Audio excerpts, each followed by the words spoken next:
let's just talk about that for a second. I like love multifamily properties. They're these 2 to 4 unit homes, like obsessed. And Yeah. a lot of times we focus on big buildings, which are great, which are really cool, but that takes more money to get into, more maintenance, and they're great. And I'm not knocking them, but the 2 to 4 unit model, more Hmm. people do that than the big buildings, right? Yeah, and it's really great for us because I feel like you can kind of like hedge your bets, and you don't have to be so dependent on like one unit. Hmm. Um, if one's empty, the other can create income. And the crazy thing is, we bought when we got into it, we literally did not know what the heck we were doing. We had no plan, no one, we had nobody, which is why I started the Key Resource really because people Hmm. who look like us need people, need guidance and Yep. things of the future. But we had to put 20% down. And I remember the lender saying, well, if you live in it, you don't have to put 20% down. And my husband tried to convince me to move into like one of the units.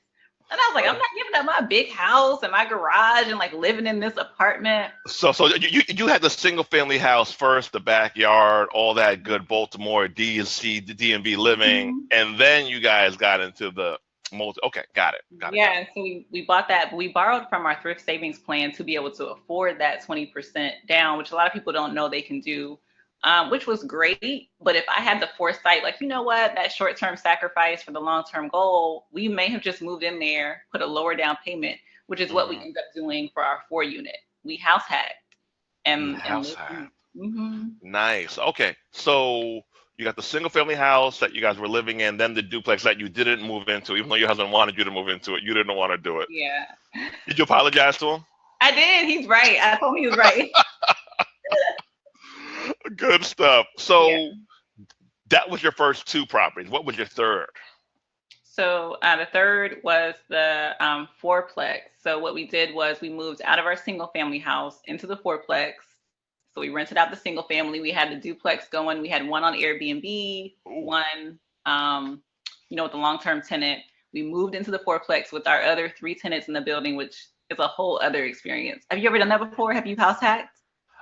Not on your level. I've gotten a bunch of lower unit properties, and I'm Hmm. actually looking at some multi-unit stuff actually like as we speak now. Oh, okay, okay. Yeah, so we got the fourplex. We just bought a condo in Baltimore, and now we're about to buy here in Texas too. So Okay, so you guys are just on a roll. yeah, it's Right. kind of addicting. Like we got into it so randomly, but now we just can't stop. It's a very healthy addiction, Mhm. right? So you buy house. What's your model for buying the properties? They need work. They don't need work. You don't care. You'll rehab them. Tenants already in them. What's like your basics must-haves? We definitely look at like the market rent, right? Like what we can get compared to the price of the property, compared to the mortgage. We have never bought like a completely like dilapidated property that needed a gut or anything. Gotcha. But our properties usually need some work, and we do a lot of it ourselves. Like the duplex, my husband YouTubed everything and renovated it himself. So Smart we were up man. until like 1 in the morning. We literally live. We don't have any kids, so we like literally like we get off work and we go over there and DIY some stuff. But yeah, so minimal work, but yeah, some improvements here and there. Is your husband like behind the scenes? Because I never see him in any of I your stuff. know, I have to start posting him. He does not like a lot of attention, but I was like, people probably think Okay. I'm making him up. But if you scroll like way down to like my first picture I ever posted on Instagram, Okay. he's in it. Hey, as long as it's working, I don't. Hey, whatever's working for you guys, keep it going. Don't let me get involved in this stuff. He likes to be behind the scenes. Keep, Yeah. let it rock out. Okay. So, what has been your best investment as to date now? The 4 unit, because the crazy thing is, well, we bought it with a crazy amount of equity. How much? A lot. Like over $200,000 Oh worth of God. equity. The So, appraisal came back in our favor. and I want to just slow it down for because some of our people are new. This is your first time, and hey, again, welcome. Does everybody know who does not know what equity is? And this is a judgment-free zone. You don't know what it is. You don't know what it is. That's why we're here. Yeah. We're here to teach. If Like, y'all come have on. any questions, because I know it can be like all over the place, let me know. But so the 4 unit, because since we lived in it, we only had to put 3.5 down, which was amazing, right? So we got this. 3.5%. Yep. Oh, someone says they don't. Okay. So equity. You want to go, Miss Barnes? Mrs. Oh, Barnes? Ellie, it's your school. Okay, cool. So equity is if you buy a condo for $200,000, right? You pay that much for it, but the appraisal comes back and it says that the property is worth $300,000. So you instantly are buying the property with $100,000 in equity. What Kendra and her husband did was they bought a property with $200,000 in equity. So if they paid $200,000 for it, it was instantly worth $400,000. So that's $200,000 that they could refinance out, cash out, take out a home equity loan, and do all kinds of cool things with, which a lot of people do this buy franchises, businesses, and more real estate. They use equities like money in the bank, but it's Yeah. in your property. So you can knock on the wall and say, hey, I'll come out, I want to borrow you for 30 years or 5 years. Right? Am I kind of right with that? Yeah, I mean, you could literally turn around and like sell the property if you wanted and just like make instant cash. Bingo, bingo. So how did you find the 4 unit? Is it in DC too? It's in DC, and we had an agent, but we actually found it ourselves, which ends up happening a lot. Like we'll just research and we found it. I was a little nervous because like one of the units had mold, so we had to get that Okay. remediated. But the other good thing, not only did the appraisal come back in our favor, so we had that equity, but the rental rates in that area like shot up about 3 months after we bought it. Whoa. We Okay. bought it thinking, oh, we're gonna make so and so rent per unit. It doubled like 3 months after. And so that's like our return on investment for that 4 unit is crazy. So you're getting cash flow every month. You have the equity there. Have you borrowed the equity out yet? No, we haven't. Letting it sit. Wow. So Rashad said, wow. So basically, I would be able to flip it in a sense. Yeah, heck yeah, that's what people do. A lot of people flip it instantly. Some people are longer term investors, so they have it sit there and they flip it when they need it. They access it when they need it. I heard that Texas is about to be a real good space. It's been a good space for probably 3 to 5 years for real estate because of the hurricane. Because of the hurricane, I think there's going to be some opportunities to buy some properties from cheap for people who just want to walk away from the house, maybe do some short sales, and Yeah. for investors as well. So, yeah, I do think Texas is a good move. Hello from New York City. Hey, from New York City. So, here you are now. Are you like a full-time employee, full-time real estate investor, an educator? What's your life like? So we both work, my husband and I both work for the government. I telework full time now. My job let me telework from Texas. And he's working. Telework means work from home, right? Yeah, I work from home. So I work Okay, cool. full time for the government. I'm trying to be a full time real estate investor, but we're both still working now and just, having that steady paycheck. Okay, that doesn't hurt. Yeah. It doesn't hurt. So, are most of your homes in the DC area now? Yeah, all of our rentals are in the DC area. And we're about to buy a house out here just for ourselves to live in, but we may get into the rental market out here too. So yeah. Good stuff. Good stuff. So, any questions? So, you and your husband have built a successful real estate portfolio, very successful real estate portfolio. Congratulations on that. 7 properties deep and more. What would you have done differently if you could go back? Oh my goodness. I would have moved into that duplex. You would have. The thing Duplexes are wins. If you guys don't get that, duplexes are wins. Yes, and the thing I always tell people is if you're not like if you haven't been left this like wealthy inheritance by some family member, if you haven't hit the lottery, you have to sacrifice to build wealth. Yes. Like, if you're just a regular person like me, you have to make sacrifices. And I didn't see that in the beginning, but like right now, my husband and I, our net worth is well over $1 million, right? But we drive one car. We have one Hold on. car. I want to have you and your husband's net worth is well over $1 million. Hmm. And we only have one car. So most people, two Have people, one car. one car, and it's a Kia. It's not even a nice And Kia. it's a Kia. It's old. And I yeah, love it. I love So, all of this. but it's like we're just doing what we have to do to get where we want to be. I had this aunt who invested in real estate, and I remember she Mhm. had this broke down minivan that was like this 1998.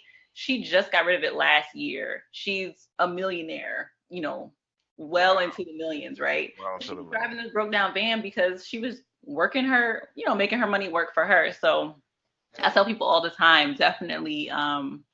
Oh, I was like, what's going on? Yeah, definitely sacrifice. Delayed gratification is the name of the game. Hello from Texas, Texas crew. Hello. Shout out. And this is Kendra's website. Go join her mailing list. If you can, so here's what I say, right? If you can learn from somebody who's done it, what to do and what not to do, it's literally probably going to save you hundreds of thousands of dollars in years of your life. Hmm. So learn from people who are doing it. This is your website, the key Right. resource, the key resource. Cool name. How come you called it that?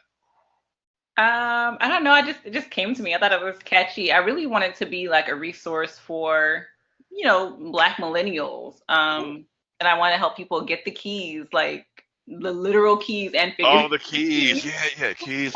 I got the keys. Yeah. Good Yeah. stuff. Good stuff. So you have here, is this down for 35K? What's this? So 35. this is I can do custom reports for people if you're looking to buy your first home and you really don't know where to start and you want to lower or eliminate your down payment. A lot of people don't know there are programs out there that will help with the down payment because that's usually the biggest hurdle, right? Andre, the Yeah. biggest hurdle to buying a home is that down payment. So you just enter like a few pieces of info and I generate a custom report that shows you like national and local programs that, Wow. yeah. And you don't have to be low income. People think you have to be like low income to get down payment assistance. That's not the case. There we have it. There we have the If key you're resource, the key Okay, resource dot info. Nikki, if your credit is not great, I have this a free guide on my homepage. It says Credit Boost Guide. There's a way that you can use your if you're renting right now, you can use your on-time rental history. Do you know about that program, Andre? I do not know. So School it's me. called it's called Rent Reporters. It's super cool because if you're paying Okay. rent on time, you should be able to use that on-time payment history, right, to boost your credit.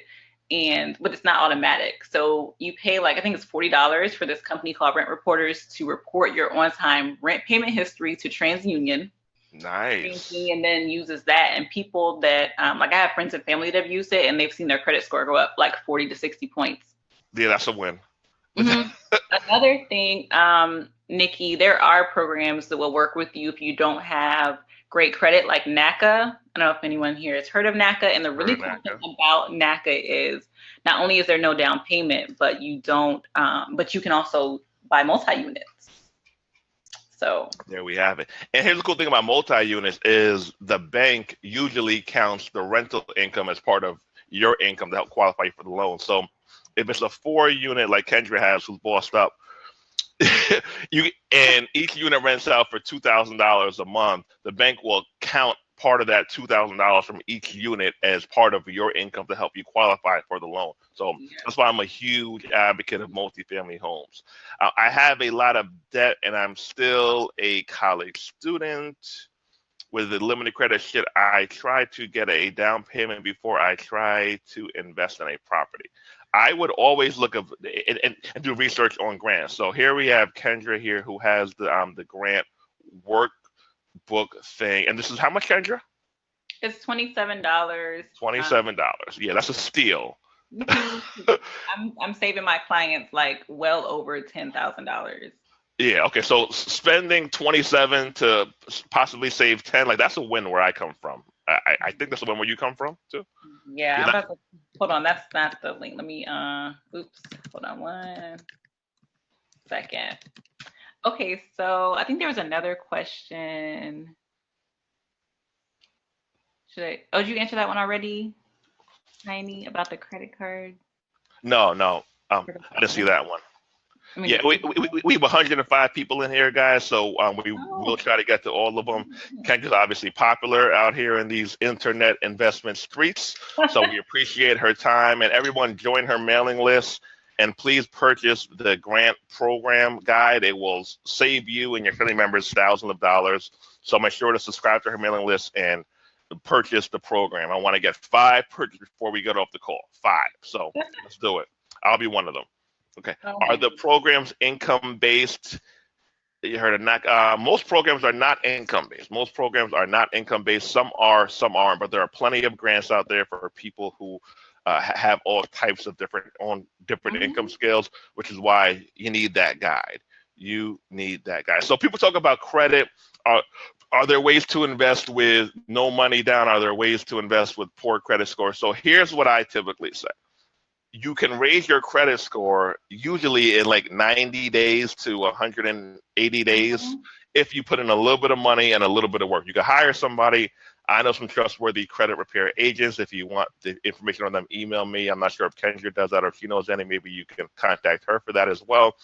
But a lot of times our credit can be increased. It can be fixed if we put the time in. So if you're trying to avoid it because you don't want to avoid it and you want to do shortcuts or you're embarrassed, like you need to get over that crap. You need to go all in on your credit because even if there is a way to get around it for one thing, you could be missing out on hundreds of thousands of dollars if your score was raised anyway. Your Oh credit my. score needs to be like your freaking goal, right? Right, Kendra? Let me tell you, I have a story about that too. My credit card, my credit score was not the best when we bought our first rental unit, and I had this blazer that I bought from J. I had a J. Crew credit card, like Uh-huh. back when I was young and not thinking about making my money, You making thought my you were cool. Yeah, yeah, yeah. I was there. Yeah, been there. and Gap. I will never get rid of this blazer because of that J. Crew credit card. I ruined my credit, and the interest rate we got on that rental property. I calculated how much that blazer cost me. Literally the most Wow. expensive blazer I've ever purchased, and I will. They're gonna have to bury me in that blazer. Like they have to bury me in it because I mean, yeah, your credit score can like literally cost you thousands of dollars if um it's it's a huge deal. It's a huge deal. From my experience, most people mess up their credit scores by literally not paying back the minimum payments on their credit cards and not paying hospital bills. mhm. Have you seen those things happen a lot, or what's your most common story that you hear about credit? Yeah, I think not paying the bills on time, living above your means, all the student loans and things like that, people getting behind on payments. Um, yes, I do have my real estate license, Henry. I'm licensed in DC. So if anyone is looking for an agent, I don't typically take clients, but I do have awesome client contacts all around the globe. So if you guys send Referrals. me yeah, if you send me a message, I can connect you with somebody. That because your real estate agent, like having a good agent is key. You really, really Huge, need a good agent. huge deal. It's a Mhm. huge deal. Mhm. It's a, and do you do consulting? Yes, you do consulting. It, Mhm. is that on your website as well, Kendra? Yeah, just go to thekeyresource.info and you can like scroll down and you see it. All right, let me. And you can Yep, see at the top too. Work with me. work with me. All right, I'm gonna Mhm. post that link in the chat box. So you're 31 now. What do you want your portfolio to look like by the time you're like 35? We have not put a number on it, and I was telling my husband we need to really figure out like what is our end goal as far as like how many properties or a certain amount of money or a certain amount of income, but we haven't figured that out yet. But I'll keep y'all posted. Okay, good stuff. Good stuff. Did you Um, like go to college and do the whole college graduate school thing? I What was did. your early 20s like? So I went to North Carolina A&T State University. So I'm an HBCU. yes. I know some people who went there. Yeah, I studied agricultural economics, and then I went to Purdue and studied agricultural economics. Got my master's in it. I work for the Department of Agriculture right now as an agricultural economist. Um, and so yeah, I went to college and everything. I had full rides all throughout, so I never got the student loan debt thing weighing me down, which is a blessing. But Good for you. Good for you. so Smart lady. Harry, I got my real estate education from this online training program called the CE Shop. I'm going to type it in here because it was really, really good. It's called the CE Shop, and it was really interactive. Like I loved the course. Gotcha, gotcha. And somebody asked me, how do you get our previous lectures. Once you're enrolled, I'm gonna show you. We're gonna make a real one-on-one. So whatever course you're enrolled in, you're gonna go there, log in, and you'll have your own personal portal, and you'll see where you can access the previous workshops. So you have to be enrolled in the course. You enroll, and it will all pop up, and you'll see these courses. Here we have 5 things I've learned while flipping. Hoods now, middle class later, up and coming markets you need to consider investing in, like DFW. DFW is hot. DFW is hot. People love DFW, Kendra. Oh yes, I am reading I'm like reading the questions. Yes, I love it. It's a great area. It's a cool place. It's a very, very cool place. Are you planning on retiring from the government job? Yeah. Doing 20, 25 years? Oh yeah, I'm trying to retire like tomorrow. Like tomorrow. Good for you. Good for you. Do you flip mostly, Andre? Do I flip? So no, I buy and hold. I have never flipped a property. I actually don't have. I don't have a desire to flip, because for me, I would rather, if I wanted to get into that game, I would probably do wholesaling opposed to flipping, because you can make the same amount of profit and not have to have much money invested in the game. So yeah, I've never flipped a property. I bought and hold properties. I bought and held properties. Now I'm working with some groups and some organizations, and we're starting some funds. So we might actually be more lenders to people who want to flip, but I don't have that desire. I would rather also wholesale and develop from the ground up. Yeah. I think there's a lot more profit potential when you develop from the ground up, and I'm also not stuck. I'm also not tied to this country, so I might be doing that sooner than later. Probably will be doing that sooner than later in another country. Dr. Boyce Watkins is going to put her on the Black Business School staff. He should. I will put a word in his ear. How do you manage? How do you manage your property, Sister Kendra? How do you manage it? Because you're not in state. You're out of state now. So is it easier, harder? And we just moved like a month ago, so it's still new. Oh, you just moved. Okay, cool. And we manage it ourselves. Like we've always been really hands-on. So when we were in DC, we really, I don't know if we're your typical landlord. I don't know how other landlords do it, but we really like take a personal approach with our tenants. So they have your cell phone numbers. They text you. They call you. And we've been over backwards for our tenants because we want them to like, take care of our property, right? And we deal with like some low income tenants, some Section 8 tenants who really have not had like the best life. And so we just think it's important to like make it known that they are important, because I don't think they've ever had landlords who've shown them that. And then it's really cool for like their children to see us as young Black landlords, to give them something to aspire to, like, hey, you can own a building and be Black. Yep. So. And here goes Kendra's Instagram page, where you can get inspired, daily inspiration. That's part of my inspiration comes from. She shares her success stories and some hacks. So, so marriage, right? You're married. Congratulations on that. Did you and your husband meet in college? No, we met in DC. We were both working for the same company at first. Okay. So how important is it to marry people who are smart? Wait, what did you say? How important is it to marry people who are smart? It's so funny. I guess it's really important, but the really cool thing is like my husband and I are working to this, towards this goal together. And even though when we got married, we never just thought we were going to become landlords or real estate investors. We both like love the idea now, and it's like a passion of both of ours together. So that's all we like eat, breathe, and like sleep real estate investment.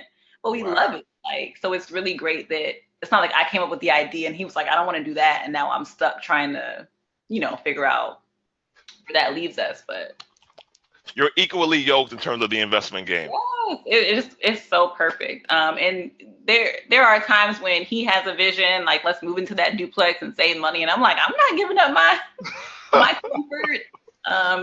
So, and then I had the idea for us to put one unit on Airbnb, and he was like, who is going to stay in an Airbnb